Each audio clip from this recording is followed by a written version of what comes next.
Es viernes, ya empezó el fin de semana y hoy en Es la Hora de Opinar con Francisco Javier González, Ana Katy Hernández y David Faitelson vamos a hablar de los saldos en el fútbol nacional e internacional de este último año y los preparativos para la Copa del Mundo del 2026.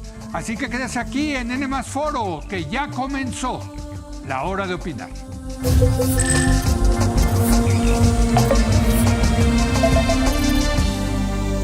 Muy buenas noches. Bueno, ha comenzado ya el verano desde el punto de vista futbolístico. Se terminó este año. Las distintas ligas en los distintos países ya tienen campeones. Se terminó la Champions, la Conca Champions.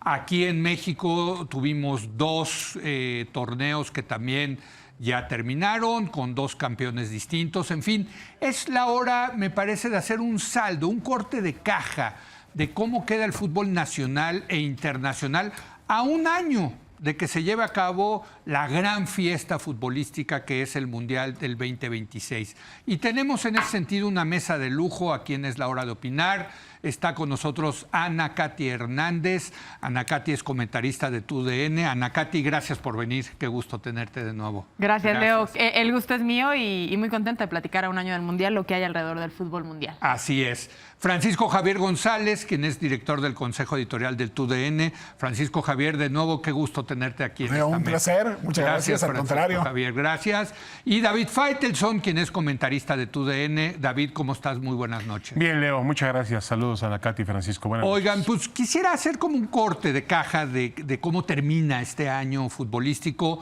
Muchas cosas pasaron en este año.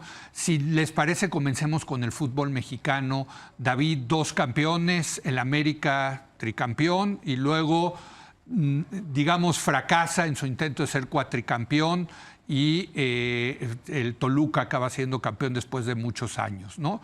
¿Cómo estás viendo al fútbol mexicano después de este año futbolístico, David? Bueno, mira, siempre es una pregunta muy interesante porque no tenemos forma para mí de medir el fútbol mexicano. ¿Dónde podemos medir a nivel de clubes? Ahora tendremos una buena oportunidad en el verano para medir por lo menos a dos de esos equipos, Pachuca y Monterrey. Había tres lugares, uno se desperdició. Sí. Pero medir a esos equipos en un mundial de clubes contra otro tipo de equipos, en otro tipo de escenarios.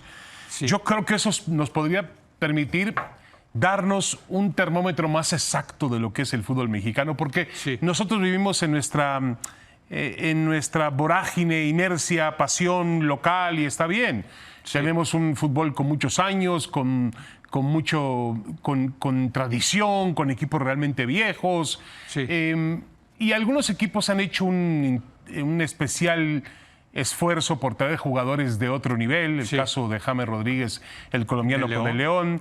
El caso de Sergio Ramos, el español que llegó para el conjunto del Monterrey. Podríamos agregar también a qué otra figura. Mismo. ¿A quién? Al mismo Sergio Canales. Sergio Canales, correcto, claro. Otro jugador español de Monterrey. Pero, a ver, Leo, a mí lo que me cuesta mucho trabajo es valorar el nivel del fútbol mexicano. Antes, cuando íbamos a Copa Libertadores de América, creo que había un termómetro adecuado. Hoy en la CONCACAF termina siendo una lucha contra los equipos de Estados Unidos. Igualmente cuando jugamos la Leagues Cup, que es otro duelo entre equipos de Estados Unidos y equipos mexicanos.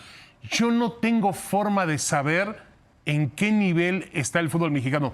Dicen por ahí algunos que es la segunda, la tercera liga del continente.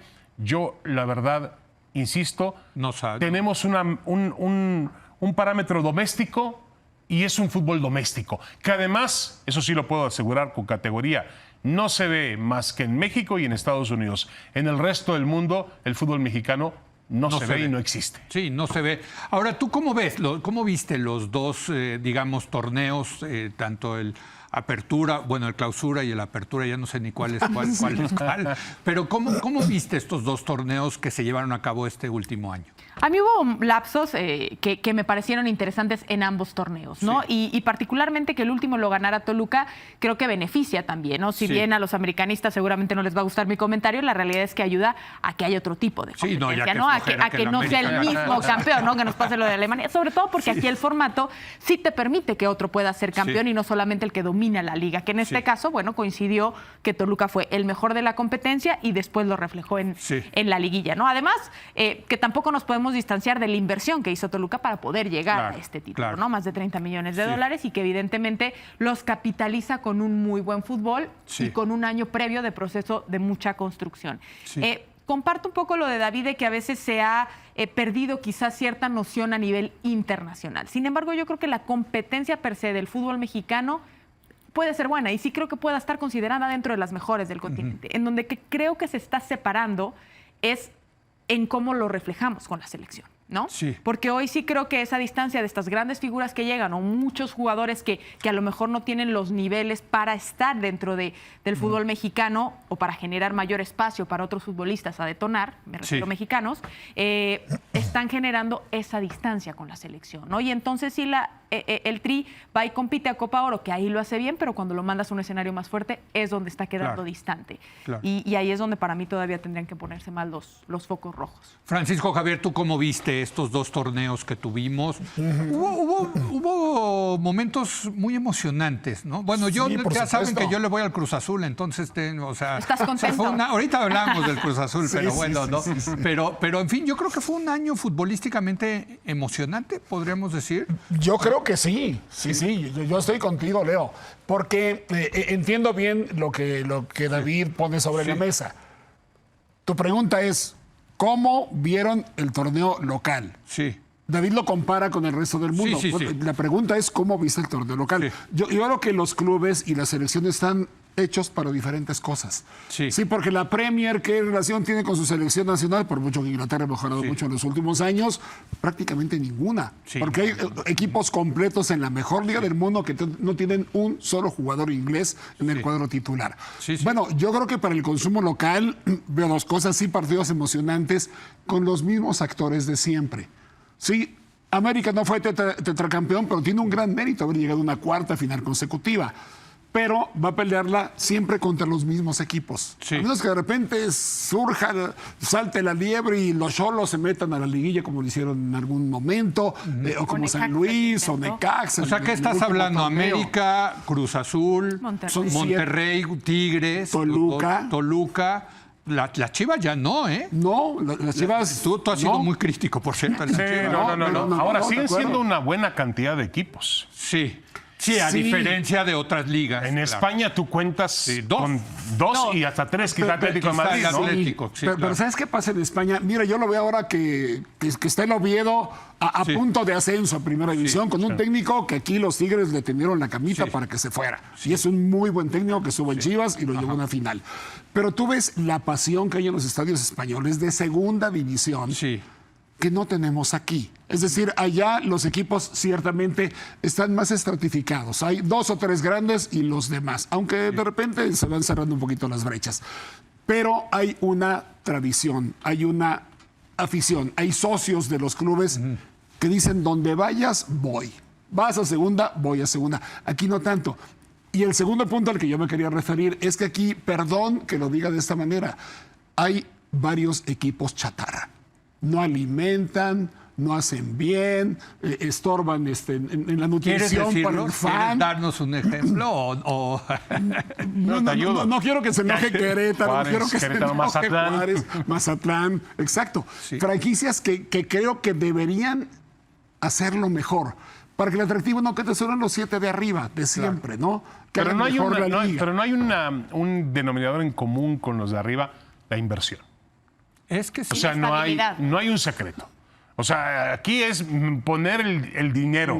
Monterrey invierte grandes cantidades. Sí, claro. Tigres invierte grandes cantidades. Cruz Azul gasta y gasta. Bueno, Toluca. El América, Toluca. Claro. Chivas, que también gasta, tiene una peculiaridad. Sí, que solamente puede gastar en mexicanos.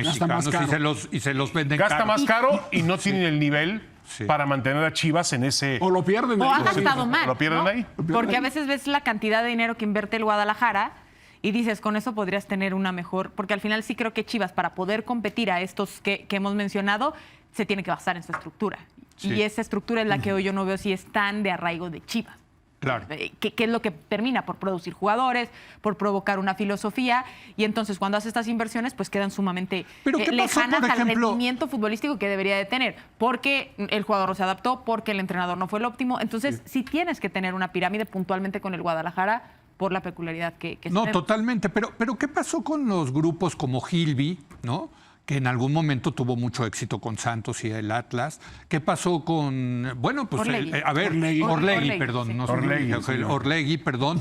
El Mazatlán, pues le pertenece a la otra televisora, y es un grupo de los más prósperos del país. Y el Puebla también, y de los dos no se sube. El Puebla también, exacto. Entonces, ¿es que les da codo o es mal negocio? No, es que yo creo que no ponen, para mí no ponen, Leo, mira, yo siempre menciono lo mismo, me van a decir que porque estoy acá, pero por ejemplo, el América se mantiene siempre en un estatus competitivo porque tiene un dueño, pero tiene un dueño muy pasional. Sí. Más allá del dinero, es un tipo que todo el día está metido en su América y lo ve como algo, va más allá de, no es un negocio, no es algo que lo ve como es algo personal, lo suyo con el América.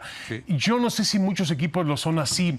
A ver, los de Monterrey invierten mucho dinero. Muchísimo dinero. Pero son dos empresas. Son dos empresas. No es FEMSA y Cemex, ¿no? Sí, de acuerdo. Y la cabeza no es visible. No, hay quien los opera. Y son, además, ejecutivamente son gente muy eficaz. Ahora, hay quien tiene equipos de fútbol por tener equipos de fútbol. Sí. Yo no sé si significa un hobby, no sé si significa un negocio, porque siempre se anda quejando de que no es negocio. Relevancia social. Relevancia social. Claro. Mira, yo me quedo con las palabras de Juan Carlos Rodríguez, La Bomba, alto comisionado del fútbol mexicano, que yo me acuerdo que cuando hablé con él al principio, Francisco me decía, digo, Francisco, ¿cómo va a unir a todos los dueños? Sí. Y me dijo Francisco, la zanahoria es el dinero. A todos les interesa el dinero. Pues ya viste que no. Exacto. Ya viste que no. Hace 3-4 semanas aquí en un restaurante sentado con Juan Carlos Rodríguez, le digo, oye, y el dinero, no les interesa el dinero a todos. Sí. Entonces dice uno, Dios mío, puede ser una cuestión de estatus social, yo de ego. Bueno, ser el dueño del Pachuca en Hidalgo, pues te hace. O del Guadalajara. O del Guadalajara. O sea, creo que es el mejor ejemplo. Totalmente. Que era ceder el 10% de derechos comerciales. No era quitarles la silla de dueños, pero era muy buena la idea. Sí era tener control sobre ellos. Sí era, me vas a rendir cuentas. Mira, nada más una cuestión. No quiero pensar mal, pero me invitan a ello las cosas, ¿no? Venga. Uno de los puntos era solo una boletera para todo el fútbol mexicano. Solo una empresa que venda boletos. Yo creo que más de un dueño dijo, ¿y la reventa? Sí. Y te voy a dar cuentas de un negocio en el que se mueve tanto efectivo en los partidos cumbre. Claro. Esa es una de tantas. Yo creo que ellos prefirieron su libertad. O negocio. Prefiero mi negocito apostarle a un negociote. Claro. O el otro tema también era mejorar y además en efectivo. Tenías para un fondo para socios internacionales tenías que abrir tus libros. Claro, pues sí. Y hay muchos equipos en el fútbol mexicano, lamentablemente todavía esa práctica existe, que trabajan directamente con el gobierno. Con dinero de tus impuestos, también. Leo, mis impuestos, los impuestos de Anacati y Francisco, se utilizan para hacer cuestiones futbolísticas privadas. Sí, el Aguascalientes creo que le mete. Bueno, el Aguascalientes, el Grupo Pachuca también ha estado involucrado en esos temas. Claro, Orlegui. Así es. Mazatlán. Que mira, para no confundir, porque puede ser un término que invite también a eso.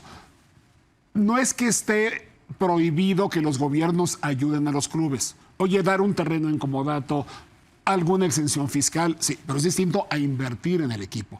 ¿Por qué? Porque pasó en Veracruz y pasó en muchos otros lugares.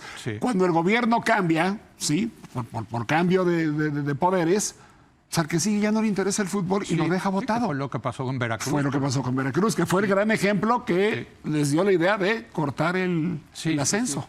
Y es lo que muchas veces creo también rompe la armonía, ¿no? Un poco lo que decíamos, se puede volver atractiva la parte futbolística, pero cuando los intereses son tan desalineados, poco puedes llegar a generar en común y entonces sí se refleja porque en este caso sí la selección, digamos, está pegada o la federación a la liga, ¿no? A diferencia un poco de lo que mencionaba Francisco al inicio con lo de Inglaterra. Habrá empresas que como Monterrey, que se vuelven tan relevantes por la cantidad de dinero que invierten. Pero para esa cantidad de dinero que invierten tendrían quizás ya que tener más campeonatos, ¿no? Entonces, yo sí creo que mucho te habla de estructura y de conocimiento de cada uno de los equipos, que ese puntualmente lo tienen evidentemente los dueños, pero las personas que lo ejecuten. Por eso funciona bien América, por eso funciona bien Toluca y por eso incluso ha funcionado bien Cruz Azul, ¿no? ¿Cómo das un trabajo para que sea una consecución que llegue a un éxito, sumado a una inversión millonaria? Porque estos tres que mencioné, sí, sobre todo Toluca y Cruz Azul han hecho millones. Ahora, decía Faitelson que no hay manera de comparar, que creo objetivamente, pero tengo la idea, no sé, y lo pongo sobre la mesa, de que sí hay buenos jugadores en México, jugando. Extranjeros y mexicanos. ¿Tú estás de acuerdo, Ana Katy? Sí, yo... O sea, si de repente ves buen fútbol... No, claro, si lo empiezas a ver con Europa o con... ¿no? Si dices, este es en cámara lenta, ¿no? Es otro deporte. Es otro deporte, exacto. Pero Mastratuono, que ahora es fichaje del Real Madrid, debuta a los 16 años con River, pero son diferentes formatos de liga, ¿no? O sea, y ese también es un garbanzo de libra, valga la redundancia, ¿no?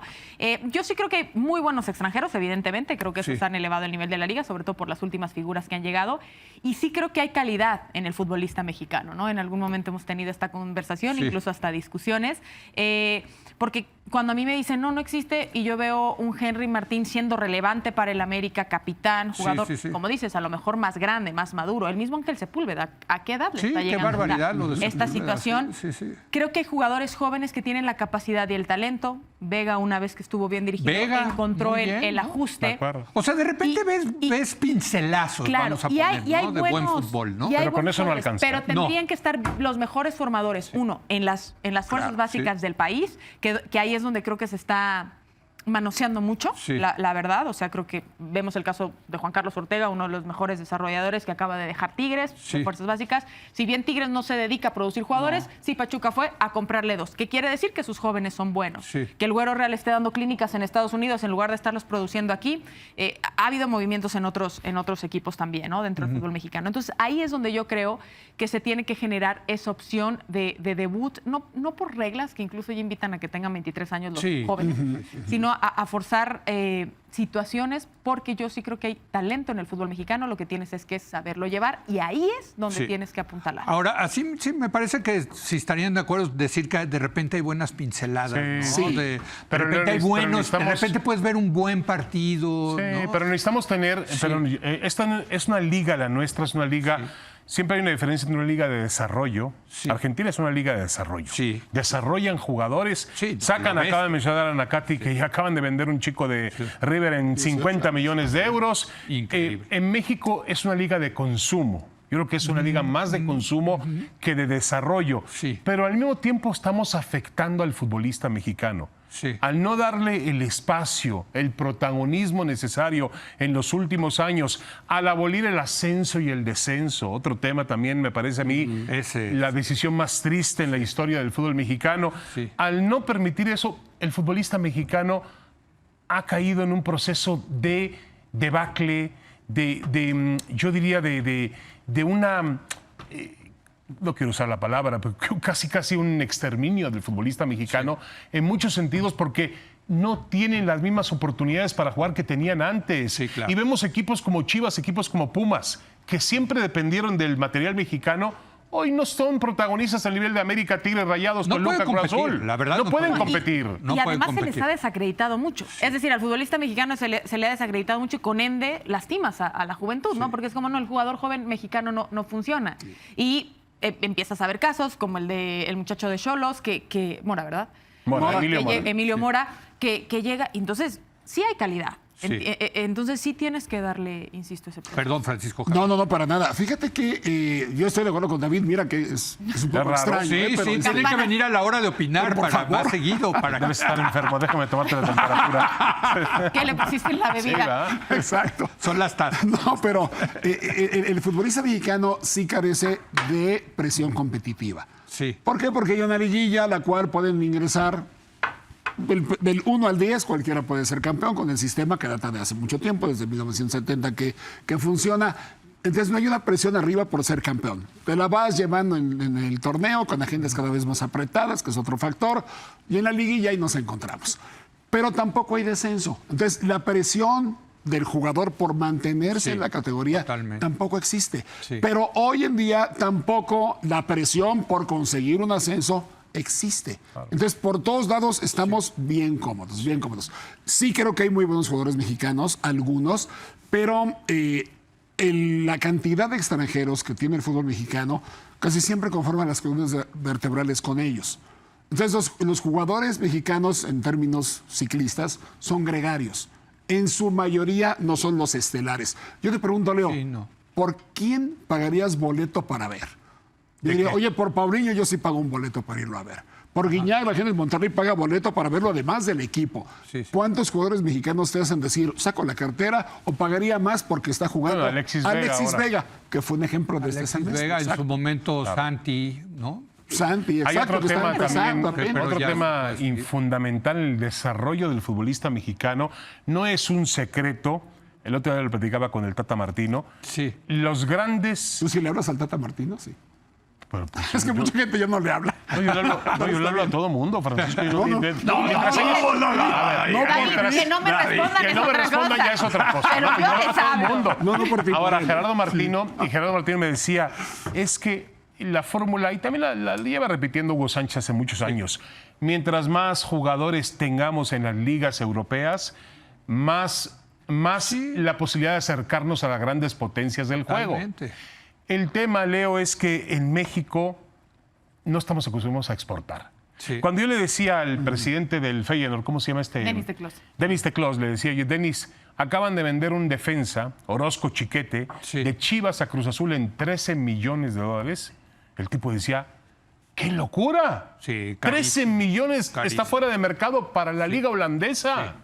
Pero una operación interna entre Chivas y Cruz Azul, $13 millones por un jugador que, con todo respeto, vamos a ver si va a ser una estrella. Pero fíjate, cuando fue el fracaso del último Mundial, yo me acuerdo que dijeron que la federación iba a meterle dinero para mandar jugadores a jugar a Europa. Pues no han hecho nada, ¿eh? No, pero esa parte no depende de ti. O sea, hay escenarios que puedes controlar y escenarios que no puedes. No, pero los dueños podrían... Es las cláusulas para bajarle el precio y entonces se han vendido. Reglas. Pero volvemos al tema anterior. Van por su... o sea, no, por lo que... Es que se manejan como rancho. Y eso se puede entender. Es como rancho, mi ranchito. No ven más allá. Llegó una idea para llevarlo al otro nivel con un fondo de inversión. Hombre, y además con las mejores prácticas, porque además lo que hizo la bomba, ¿no? Es... La verdad, trajeron las mejores prácticas de otras ligas. O sea, tampoco inventaron el hilo negro. Totalmente. ¿no? O sea, pero enseguida pensaron que no es que aquel tiene ventaja en esto. Pensamos a veces así, o piensan ellos así. Este tiene más ventaja. ¿Por qué me quitan esto? ¿Por qué me quitan aquello? Tengo miedo.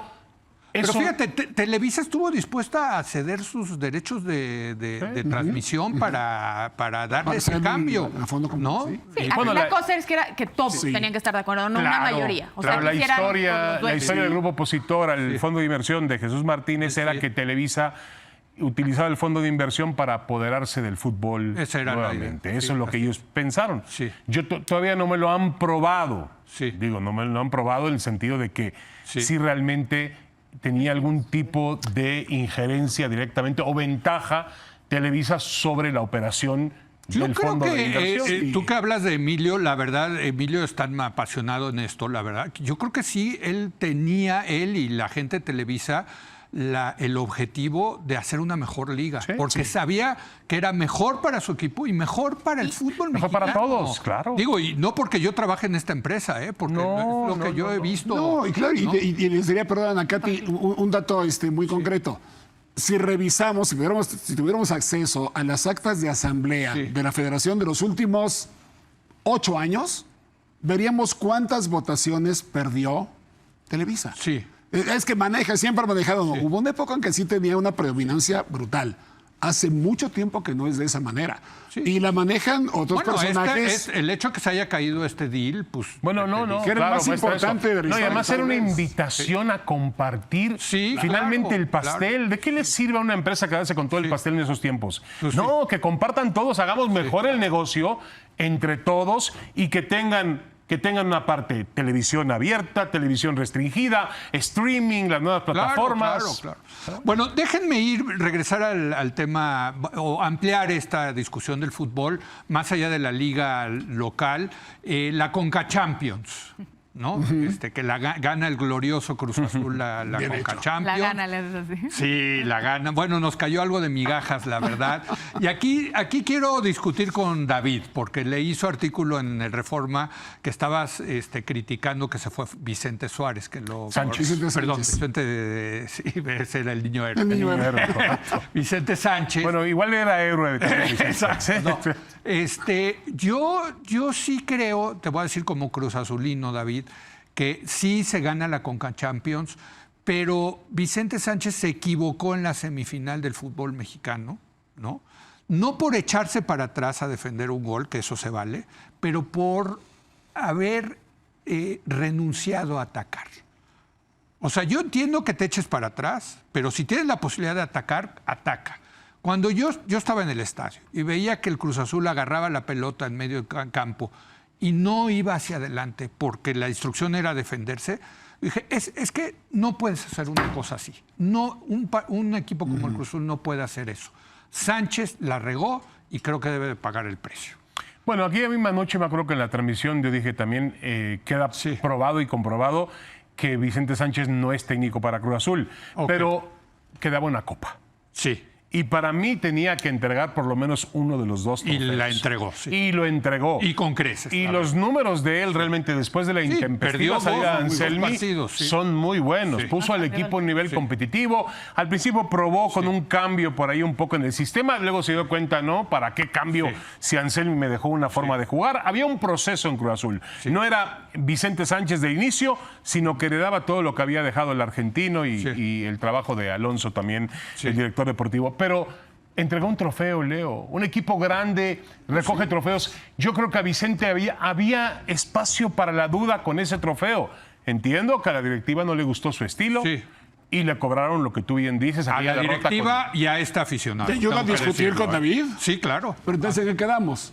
No da el ancho para Cruz Azul, pero ganó una copa y sí debió quedarse. Quedaba una copa. Tenía las dos posturas. De acuerdo. Tenía las dos posturas. Al final, para mí, se impone el hecho de que haya conseguido una copa. Dejó un sembró que duda. Tú decías, no es técnico para Cruz Azul. Bueno, es que cuando yo lo vi ese día, dije, me queda claro que no es técnico para Cruz Azul. Pero me abrió una duda cuando ganó una copa. Cruz Azul es un equipo que suspira por ganar copas, trofeos. Siempre nos quedamos ahí a la... Sí, la ganó Vicente. Oye, que ya estaba decidido desde antes, ¿eh? La verdad es que ya estaba decidido desde antes que iba a salir desde la cuarta fecha que él estaba dirigiendo. ¿Por qué? Porque fue una emergencia que el señor Víctor Velázquez dijo, la resolvemos con Vicente Sánchez. Iván Alonso... pero el argumento de David es que como que se ganó ese lugar con la Copa, con la Conca Champions, ¿no? Claro. Yo más bien creo que lo perdió en esa semifinal. En que renuncia a atacar. No puedes renunciar a atacar. Y que Villiers luego... ¿no? Puede ser que no te haya gustado ese planteamiento del partido, chocó, ¿no? Y ese tuvo una consecuencia que fue quedar eliminado contra el América. A ver, con el América, mano. Que eso puede generar mucho coraje, pero que no es cualquier equipo. Es decir, el América es bastante factible que elimine a cualquier otro rival. Ahora, la parte futbolística creo que es la que debió de haberse dimensionado un poco a lo que dice David, ¿no? O sea, entendió cómo darle fórmula y darle guía, creo que hace ciertos ajustes, a lo mejor más precavido que Anselmi, y eso le permitió avanzar de mejor forma dentro incluso de la liguilla y llegar a una final en CONCACAF que además la capitaliza, y la contención que seguramente hizo hacia el grupo en el manejo del plantel con todos los rumores que desde que, no fue que la conversación creció en esta recta final por lo que estaba logrando. Pero desde la cuarta fecha, no cuarta fecha del torneo, sino desde la cuarta fecha que él estaba dirigiendo, yo escuchaba, se va, y logró ajustar eso. Para mí, es lo que te habla de que puede tener un talento como entrenador. Ahora, pocos llegan, el turco, que está bastante probado para llegar a un torneo y ponerle la cerecita al pastel. Entonces, a lo mejor se había que darle otro torneo para lograr el título de liga que quiere y exige Cruz Azul. No, totalmente, entiendo el argumento, pero a mí sí, es que a mí, lo que más me duele, es que, ¿sabes qué? Me recordó a Memo Vázquez en aquella final del 2013, ¿fue? Sí, no me recuerdo. Claro. Pero creo que es peor lo de la final. A ver, no, porque ahí con ya 10 era la hombres en final, América. ¿no? 26 de mayo del año 2013. Bueno, célebre ya ni diga. noche, ni te la quiero recordar. No. Bueno, es que ya son varias. ¿no? No, ya Sí, son son varias. muchas, No, pero claro. en aquel partido semifinal parecía que Cruz Azul volvía a esos escenarios de incertidumbre. Sí. Yo había dicho anteriormente, cuando lo eliminó la CONCACAF, en ese mismo torneo, dije, ya Cruz Azul despegó, desapareció los fantasmas que tenía con el América. Porque se echó acabó, al América, se claro. puso al tú por tú, lo echó de la CONCACAF. Sí. Pero en esa semifinal, como que volvió a retroceder. Exacto. En ese tipo de temas. Se metió, como dice Francisco, el error del portero Kevin Mier, que era... Pues fue garrafal. dice que es el mejor portero, uno de los mejores porteros de la liga. Pero fíjate, metió un gol. O sea, cuando se animaron a ir para adelante, todavía metieron un gol. O sea, el América se le podía ganar al América. Pero si te fijas, a ti lo que te hace que Vicente Sánchez no continúe es ese coraje por haber perdido con América. No, totalmente. No necesariamente que él no era, o sea, no por la parte técnica, ¿me entiendes? Porque al final siempre... Pero yo estuve tanto en el Ciudad Universitaria... América es lo que generó No, pero yo estuve tanto en Ciudad Universitaria como en el Azul Crema, que nos lo robaron porque era el era el azul. Tampoco se robaron gran cosa, ¿eh? El estadio está cayendo a pedazos. Es horrible, horrible. No, pero lo que te quería decir es qué diferencia del partido 1 al partido 2. Claro, o sea, perdón. No, y mira, Leo, tú tienes todo el derecho de verlo como aficionado. Yo lo veo como aficionado. Claro, el aficionado puede pensar eso. Sí. El directivo me parece que tendría la obligación de analizar otro tipo de cuestiones. Estoy de acuerdo. Lo encontramos en casa, lo formamos como entrenador, nos dejó una copa. Vamos a darle el beneficio de la duda. Pero lo que prevaleció fue la duda desde el principio, porque ellos nunca, tienen razón Francisco y Anacati, nunca estuvieron convencidos de Vicente. No. Sí. Y fíjate que hay otra cuestión también. El Arcamón es como la moneda de oro que alguien se encuentra en el suelo. Sí, porque Paiva iba a seguir con el León, según entiendo, hasta que quedó libre el Arcamón del Puebla. Sí. Y el León dijo, vente para acá. Y no le hizo bien. Ganó con CACAF en la liga, no le fue tan bien. Y después hubo algún desencuentro y salió el Arcamón. Sí. Y hoy Nicolás es el técnico de Cruz Azul. Sí. Y yo ahí sí lo pongo también en la mesa. Oye, Vicente, con todo el mérito que para unos tenga y para otros no tenga, contra el Arcamón, ay, pues yo sí voy con el Arcamón. Sí. Y en eso creo que pensó la directiva. Alguien la espalda más ancha. Me tengo que ir a una pausa, pero en cualquier caso, hablando de la Conca Champions, qué bueno que lo ganó un equipo mexicano, hay que decirlo. Sí. Vimos el nivel de la Liga de Estados Unidos, que va subiendo como la espuma. No estarán de acuerdo conmigo. ¿Pregunta de la América? Sí, claro. Quedó fuera del Mundial. Jugando allá, pero claro. Bueno, y con malas decisiones dentro del partido. O sea, ¿pero malas decisiones de quién? No, para mí los cambios cuando se gestan. Bueno, sí, pero le ganó al equipo de la MLS, le ganó bien. Como dice Leo, no lo podemos ver de... Los Ángeles están hablando, ¿no? Sí, el edificio. Sí. Ahora, fíjate, el que va mejor es Vancouver y aquí vino, o sea, era un flan, la verdad, ¿no? No, le ganó contundentemente. Contundentemente, pero sí, yo creo que la conclusión de la Conca Champions es... Qué barbaridad, qué bien lo están haciendo los Estados Unidos en su liga. La verdad, ¿no? Y lamentablemente se ha convertido en un duelo de dos países, México, Estados Unidos, porque ya han dejado de... Aquel equipo, los equipos costarricenses, Saprissa, Liga Deportiva Alajuelense. Ya no hay... ¿Quién más por ahí? Pasa por la economía también. Sí, pues creo que sí. Los equipos centroamericanos, ¿no? Déjenme, voy a hacer una pausa y quiero regresar con la Liga de España. Ahí sí, como madridista, nos dolió. Estamos tristes. Estamos. Regresamos en un momento más.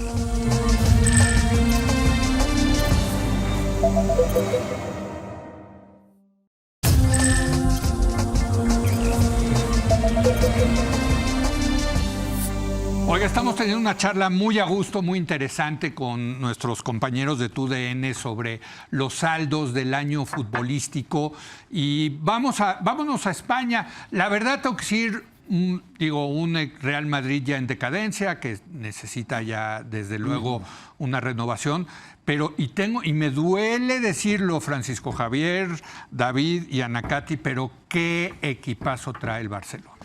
Y lo trae, querido Leo. La verdad, qué cosa. Para muchos años. Yo creo que sí. No, porque su promedio de edad es muy bajo. La verdad, qué equipazo, ¿no? Encontró un técnico que supo sacar del barranco al Barcelona, barranco financiero, barranco deportivo, barranco de prestigio, por todo lo que se habló del arbitraje, ¿no? De los últimos tiempos. Y una perla brutal que es Yamal. Yamal. Para mí, hoy el mejor jugador del mundo. El más influyente, por mucho que no haya sido campeón de la Champions. Que mira, si no mete ese disparo al poste, igual Barcelona hubiera jugado la final y quién sabe qué hubiera pasado.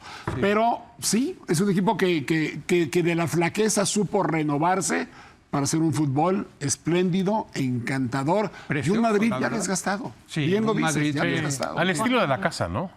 Sí, y se fueron jugadores muy importantes para el Madrid. O sea, yo creo que dentro de todo ese desgaste, creo que también va a ser una generación joven, porque si tú ves la plantilla joven del Madrid encabezada por Valverde, va a funcionar, ¿no? Por Fede. Pero puntualmente para esta temporada creo que el Barcelona en donde acierta, y ahí coincido, es en el entrenador. Porque este equipo, digo, fuera de uno que otro jugador que pide Hansi Flick, era el de Xavi.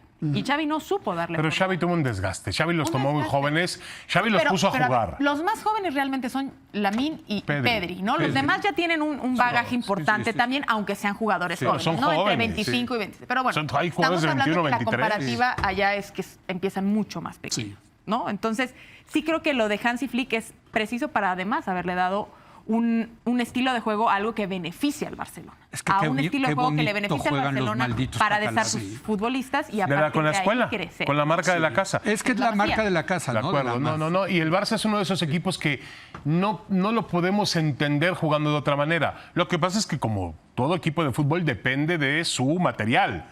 Depende del material con el que cuente, el talento. Claro. La Masía ha vuelto a producir jugadores con la marca de la casa. Creo que Xavi, yo voy a disculpar a Xavi porque Xavi, primero, para mí es muy valiente en tomar la decisión de dirigirlo. Porque él le dijeron, oye, hay muchos problemas en directiva, problemas también en cuanto al orden de los jugadores.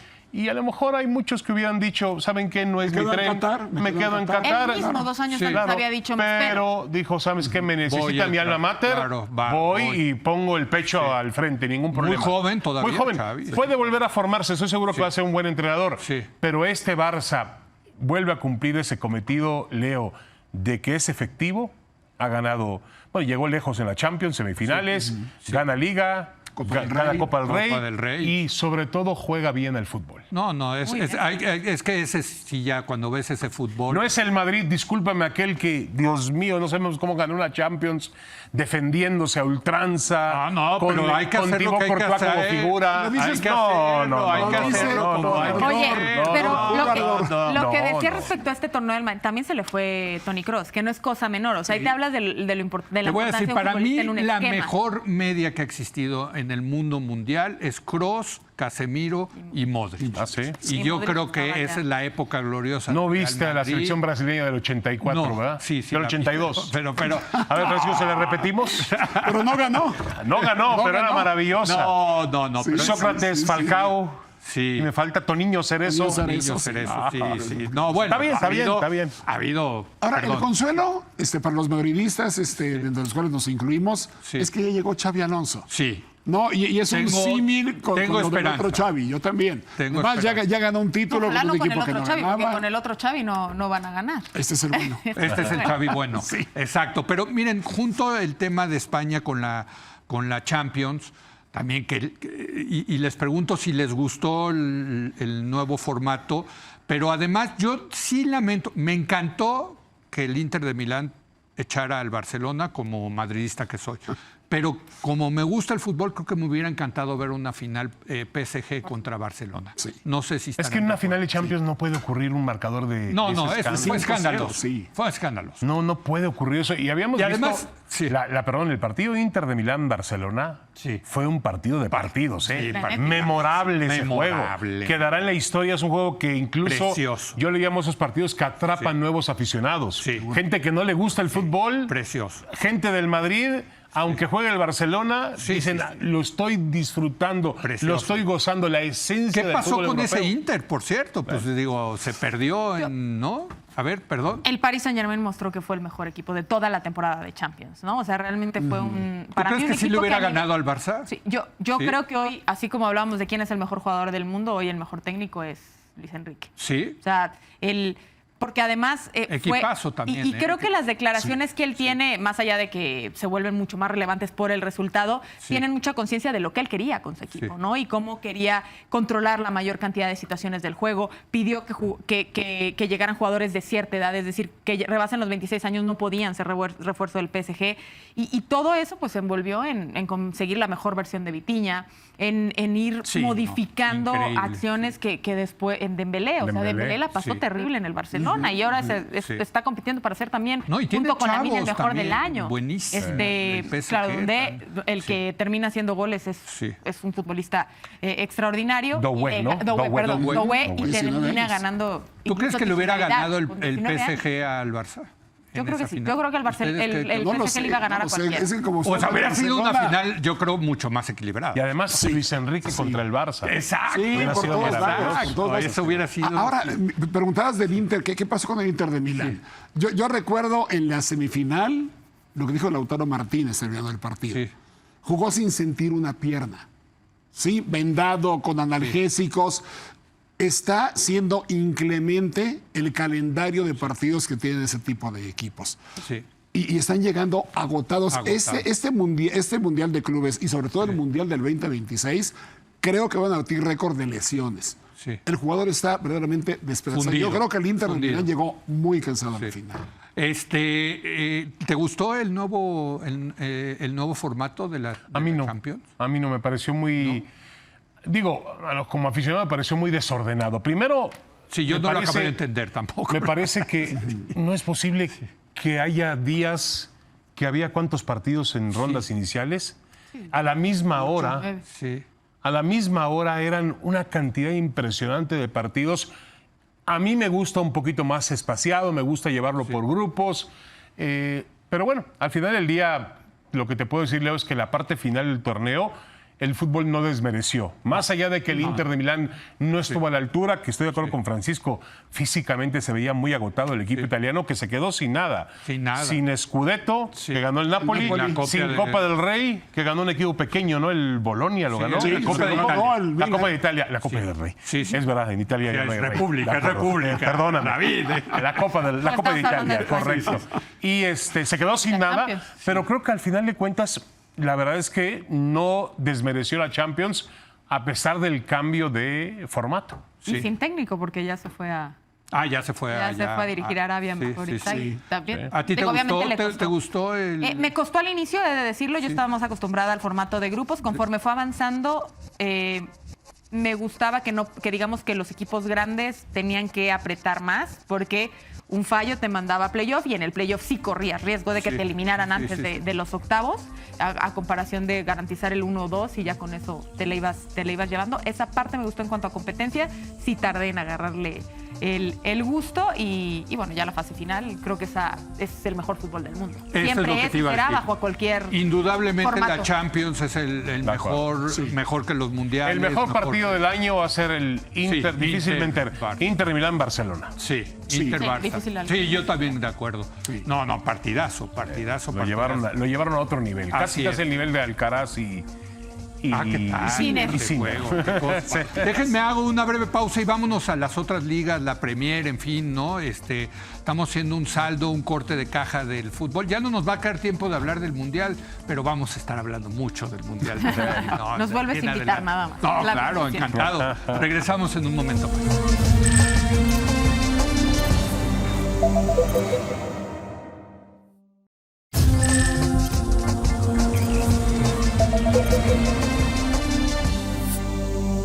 Oiga, qué buena charla estamos teniendo con David Faitelson, Ana Katy Hernández y Francisco Javier González sobre los saldos del año futbolero.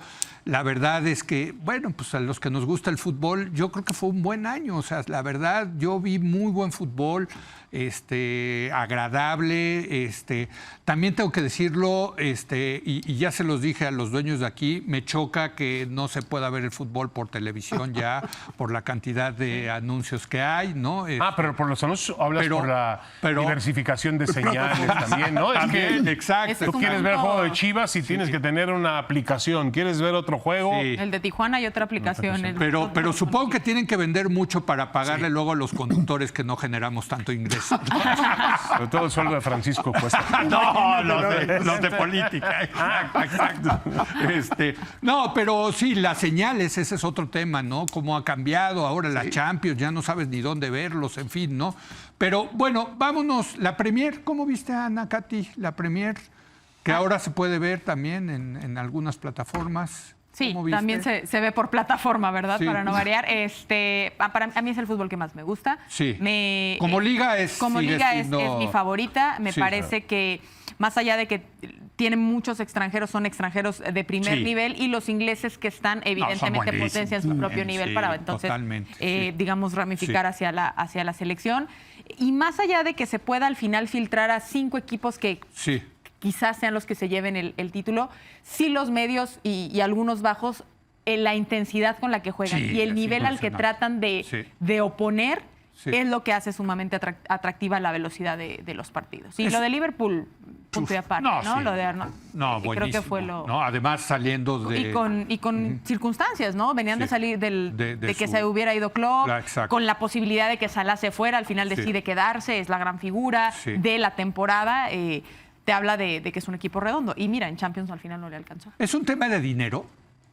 En algún sentido, ¿no? Es la liga más cara, o sea... Sí, de lejos es la más cara del mundo. O sea, es la que más gasta en jugadores. Y la que más ingresa también, ¿no? También, sí. Por lo tanto. Sí. Pero Liverpool, que deja de ver en la Champions, ¿no? Pero Liverpool... Sí, bueno, se lo despachó el Inter, ¿no? El Inter. Pero todavía existe el dilema, ahora que vas por ahí, Francisco, sobre qué es más difícil ganar. ¿La Liga Premier o la Champions? Qué buen debate. Ganar las dos lo han conseguido pocos. Sí. Al mismo tiempo. El mismo año, claro. Sí, claro. O sea, como que tienes que... Porque habla de que Liverpool descuidó la Champions, pero obviamente se metió de lleno en la Liga. La Premier League prácticamente la dinamitó. Sí, la dinamitó. Y el primer semestre, sobre todo. Sí, es muy buena pregunta. Es buena pregunta. La Premier es de consistencia. Son muchos partidos por esa tabla general. Pero además, como dicen acá, de repente uno de abajo te puede dar un partidazo al Liverpool o al... Claro. Lo que le pasó al City. Mira, tiene que ver, creo, también con lo que decíamos hace rato sobre las diferencias de presupuesto. Sí. El fútbol más equitativo en cuestión de ingresos por televisión es la Premier. Sí, del primero al último lugar no hay diferencia como en España, si de ahí con Madrid, Barcelona y los demás. Y eso permite tener grandes presupuestos para manejos de plantel. Además, yo creo que el fútbol inglés, igual que el país, a mí me parece, le deben mucho a su narrativa. Y los clubes ingleses tienen narrativa. Sí. ¿Qué es el Liverpool? ¿Qué es el Arsenal? ¿Qué es el equipo que el Wrexham ahora que llegó ya a la Championship, ¿no? El equipo que fue tomado como un experimento. Por dos actorazos, sí. Que lo han subido de categoría 3 veces. Hoy necaxista, por cierto. Sí, pero lo que dice Francisco tiene razón. Es la liga más, con la mayor economía del mundo, pero también es la más romántica de todos. Sí. O sea, cómo mantienen un sentido romántico. El otro día me tocó a mí fui a entrevistar hace algunas semanas a Raúl Jiménez. Sí. Y fui al estadio. Qué bien está Raúl. Muy bien. Fui al estadio del Fulham. Y cuando yo veo el estadio del Fulham, digo, Dios mío. Es un estadio chiquito, ¿no? Un estadio que da a la calle. Sí, o sea, como el del Chelsea. Uno diría, este estadio en México no sería certificado. Porque, es como la Bombonera también. Y tú dices, es el sabor, es el equipo del barrio. Sí, Caminé un poco hasta un bar que había ahí, me senté, empecé a ver las fotografías alrededor. Es el equipo de la comunidad. Es que así empezó el fútbol. Claro. El fútbol era un tema de barrio, de sindicatos, no, totalmente. Hoy es un tema de tablets para muchos niños. Sí. Porque no hemos podido, por ejemplo, a mí mi papá me inculcó un amor por un equipo de mi pueblo, de mi ciudad, de mi calle. Pero hoy los niños, yo veo a mis sobrinos sobre todo, están pendientes del Barça, del Madrid, saben también del Paris Saint-Germain, de la Liga Internacional. Pero en Inglaterra sí queda esto de ser del barrio. Yo ahí les quiero decir que hace muchos años... ¿Tú de qué equipo eres de Inglaterra, Leo? Del Chelsea me gusta, fíjate. Me gusta el Chelsea. Barrio fino. Sí, es del barrio fino, exacto. No eres del West Ham, el equipo de los obreros, el equipo del oeste de Londres.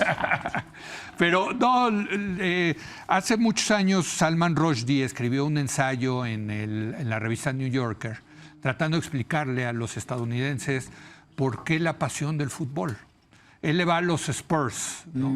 Y trataba de explicarles esto, ¿no? De que es como medio una religión el tema de irle a un equipo en Inglaterra, pero sobre todo, y me parecía muy interesante, el fútbol es de sufrimiento. Y para alguien que le va al Cruz Azul lo entendió perfectamente. ¿Sabes qué? Hay una serie, ¿cómo se llama esta serie? ¿Ted Lasso? Ted Lasso, que es una sátira, es una comedia, correcto.